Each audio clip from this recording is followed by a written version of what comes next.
Ano po? Oh, magbabalat na yan, oh. Palaki pa yan. Ayun na nga!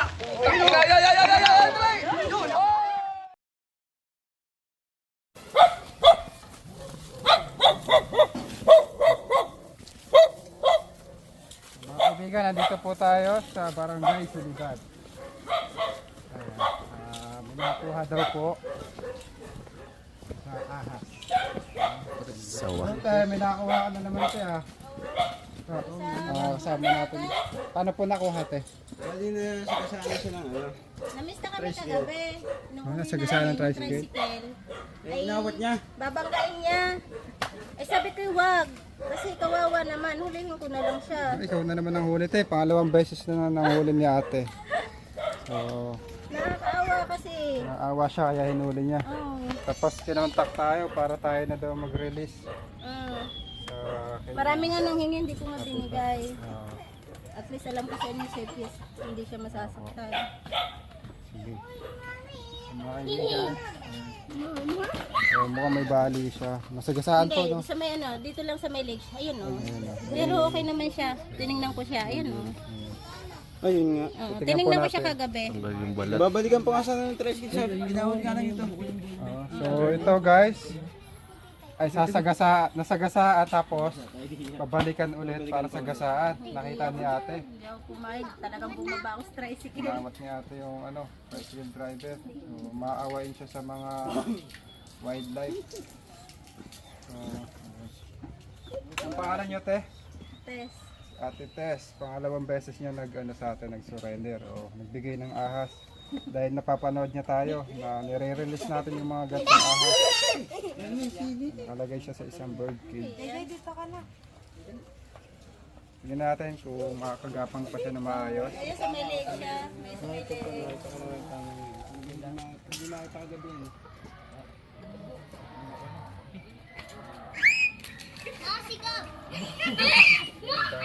Mas malaki nung sa nakaraan nila. Pero mas magaling pa naman siguro yan. Oo, kulay dilaw yung galing. Ilaw yung lalim nun. Yun yung tama nga. Talagang may bali siya guys, tapos may ikot oh. Oh, sa liig. Tsaka hindi siya ganun, hindi siya makagalaw eh, balim-balim. Masakit eh.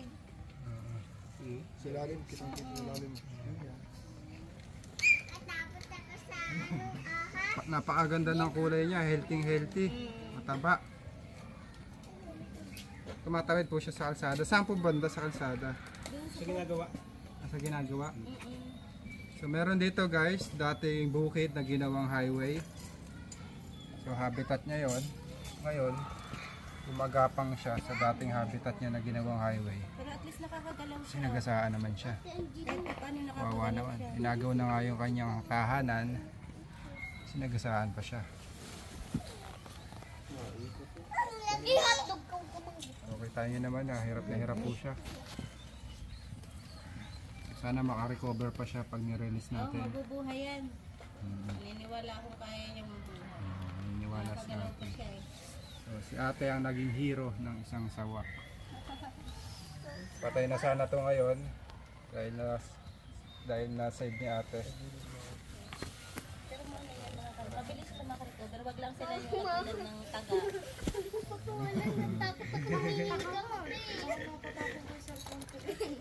Ano siya? Masigla pa siya. Kaya makakarecover siya. Nasa balim-bali lang siya. Balim-bali. Kapitan mo yung bali niya. Pero hinawakan ko yung pinakaano niya kagabi. Wala naman yung pinakabuto niya. Ano po ito? May damage yung buto niya. Sinagasaan na isang tricycle.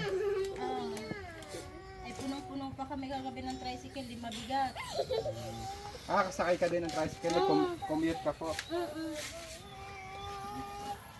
Nakasakay kami mismo doon sa bunda. Kasakay kami.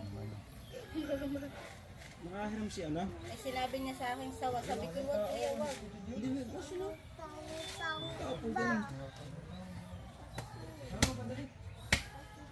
Kuha lang ang papaya ito. Kasi yung leg nito. Tingnan ko. Dito ka, baby. Dito ka, picture. Okay na naman.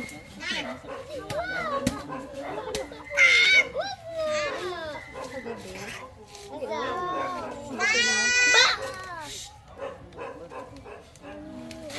Ay, muna kayo para may nanonood kayo ng sawa. Sama niyo na yung panghuli. Natigil lang kanya. Tawag ka din. Para hindi matalis ang Ito guys, sa isang reticulated python, yung karaniwang sawa natin. Kinakain po niyan mga daga. So, malakas siyang kumain ng daga. Kasi yung mga daga mabilis po yan magparami. So, kailangan natin itong mga gantong ahas. Sila yung pest control.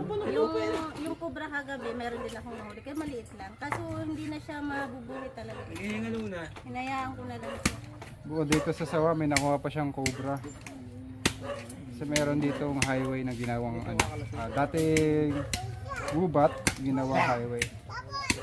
Pupuntahan pa rin tayo sa San Pedro, Barangay San Pedro. Inahuli din sawa. Inahuli din cobra. Sige po, te. Paalam na kayo sa isa't isa. Bye. Kaya ka pa niyo. Ramdam mo yung kanyang pagkakaan. Sama na rin. Sana nag-aapan. Nakapanood ng isang set.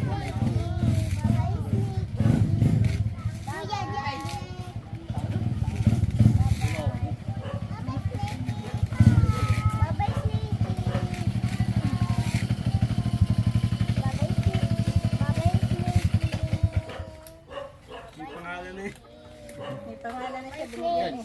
Bye-bye. Ito na ngayon, si Snakey. Snake, may pangalan yan si Snake. Paalam na tayo. Bye, thank you. Snakey natin. Andun sa uban. Tinugon nyo agad ang aking ano. Tayo dun. Sama kayo pa. Sige po, salamat po ate. Thank you po sa pagligtas ng isang wildlife. Bye-bye. Bye.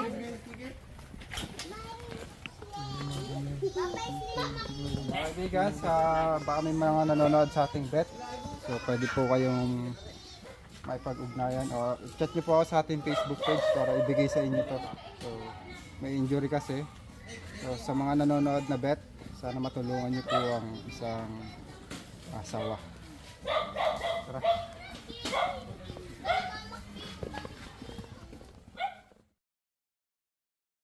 Mga kaibigan, dito tayo sa San Gregorio. Ayan, may mga cobra daw dito. Tahan po natin.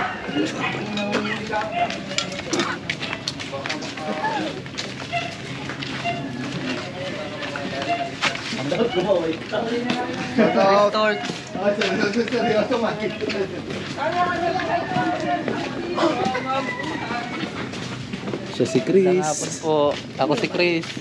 Nagkakapi si Torx. Okay, ikaw sino? Kabyaw pala ng Cobra Team. Dito tayo Cobra France nga pala. Manuka ni Kuya. Mga kaibigan, dito nakikita yung mga cobra. Inaatake yung mga alaga niyang hayop. Tapos yung mga pinagbalatan ng cobra ay nagkalat. So mapapansin natin yung site. Ayan, meron masukal na bahagi dito. Mukhang dyan ang gagaling yung mga cobra at pumupunta dito dahil na-attract sa mga amoy ng manok. Okay guys, ikutin po natin yan. Pisahan natin doon. Kaya sa yung balat. Naku, nasinilab ko na. Nasunog na at natapon na yung mga balat ng cobra.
guys, meron ditong tambak ng gamit.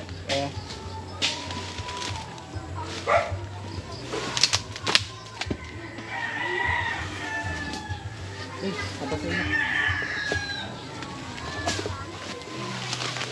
Ito muna. Hindi mo saan niya. Camera ko.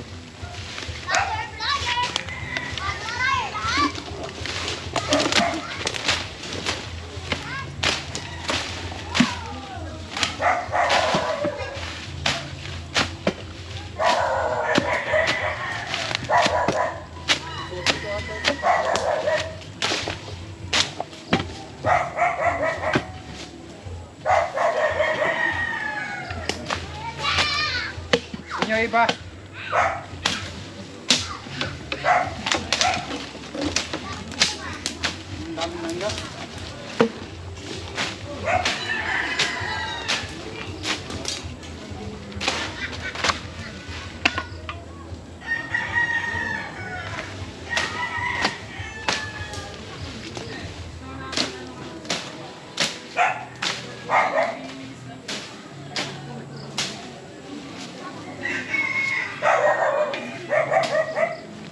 Kaya po natin tinatabas guys para mahawan at makita natin yung mga palatandaan.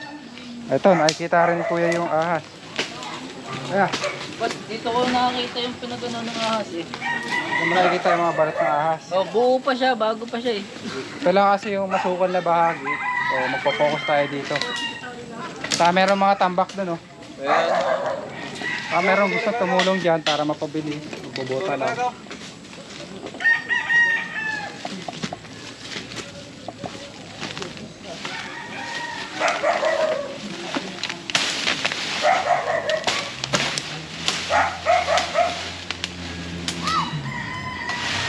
Meron ka pa nga ng ahas. Para tandaan na may ahas. Kaya dito tayo. May sighting. Ayan guys, malinis yung mga butas. Andito yung lungga. Pwede na kayo lumapit. Hanggang dito lang kayo. Pero yung mga bata, dyan lang. Alalayan mo yung mga bata. Pinapakita natin sa kanila guys yung actual na paghuhuli ng cobra para malaman nila kung gaano kahirap, para hindi nila basta-basta gayahin. So ayan. Yung mga bata po, baka ano, linisin natin. Tan, tabasin mo yung gilid. Diyan po nagulong ka?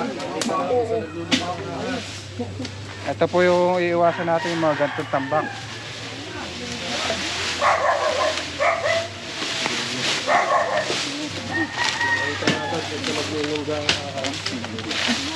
May pako yan oh. Basin mo na rin yan. Tanggalin natin puno. Sige po.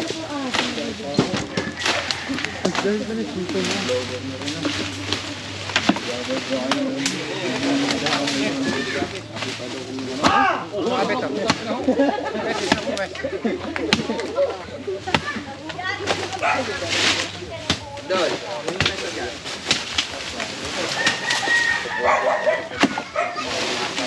Cobra.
Ano ba yung palakol dyan, kuya? Ito po yung natapay.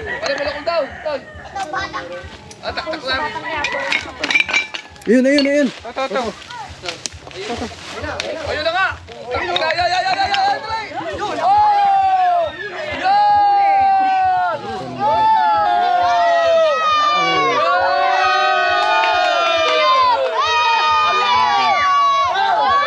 Akala ko nandito. Hinawakan po yan po. Oh, putang ina ka ba? Hinawakan po yan, oh. Ina po. Hinawakan na po, yun po. Hinawakan talaga niyo po. Ayun, oh, kobra, kobra. Ah! Kobra! Kobra, dali!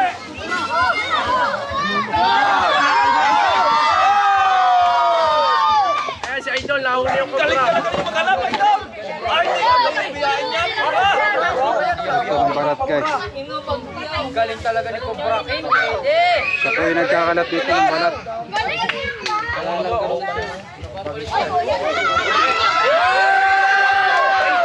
Ay, suyo po! Kinalo po ninyo! Si King Cobra po! Ilang saglit lang po! Nakita po nila yan!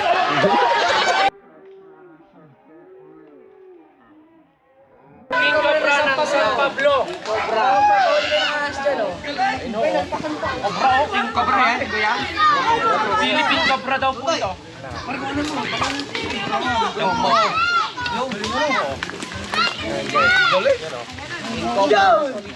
Tanggalin natin yung mga balat niya.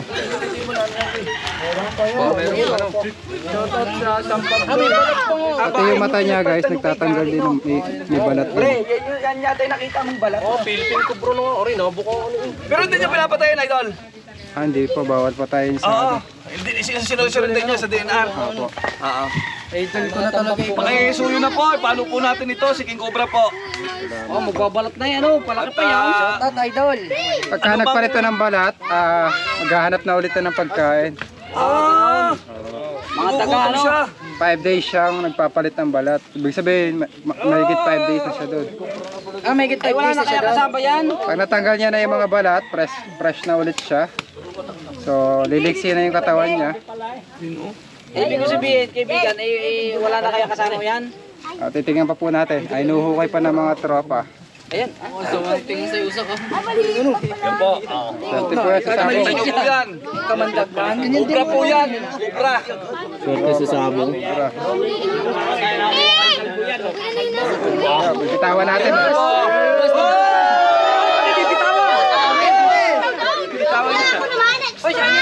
Ay, Mas mabilis na po yung ano nito. Mata, excuse. Ayan. Kaya natin bibitawan, guys, para mapagmasdan nila yung galaw ng cobra. Philippine Cobra. Yun po, gano'n po nila, hindi po sila takot dyan ha.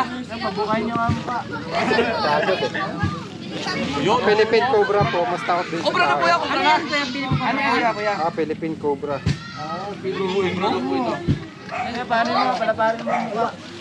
Takot siya eh. Pero pagkaibang cobra matatapang. Kasi hinuli natin siya na maayos. Oo, hindi siya nasaktan. Wala siyang trauma.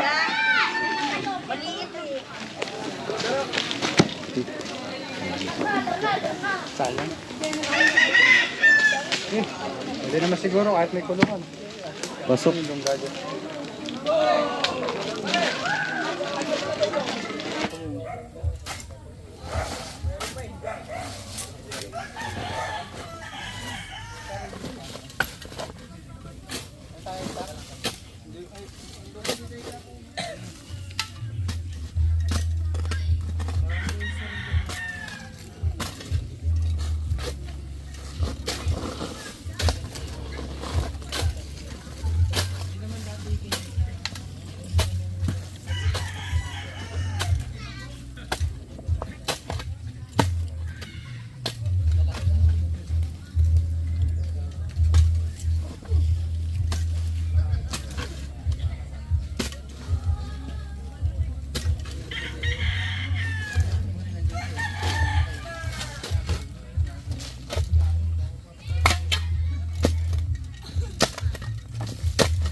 guys, may mga ano, Red horse.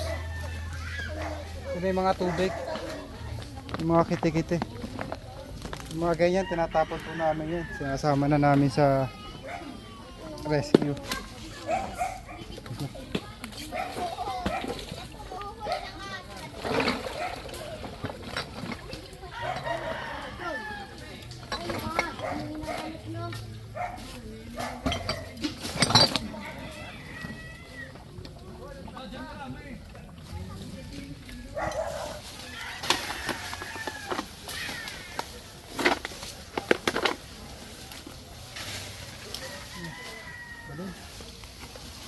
Gubat na to guys. Kahit makahuli tayo dito ng 10, pagka ganito pa rin, magkakaroon ulit.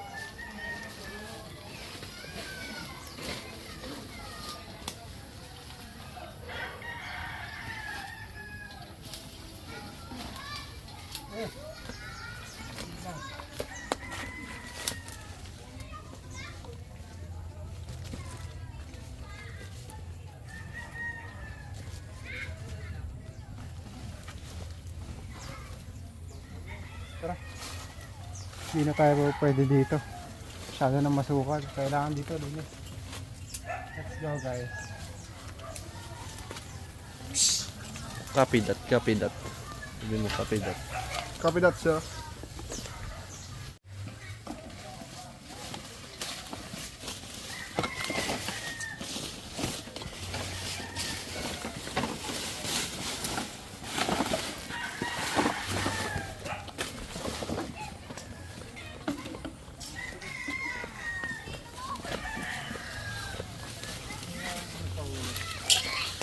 Gubat na doon kuya.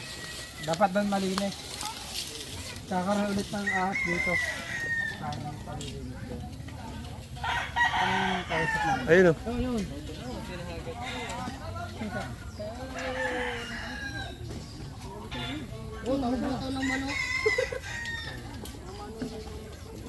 Masukal na masyado yun. Kailangan doon linisin na.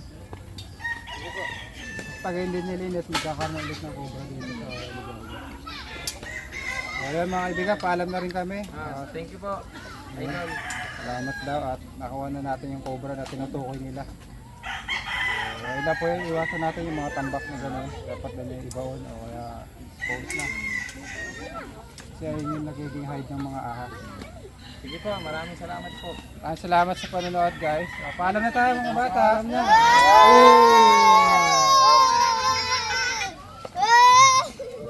Babay na, babay na. Boy, madlan!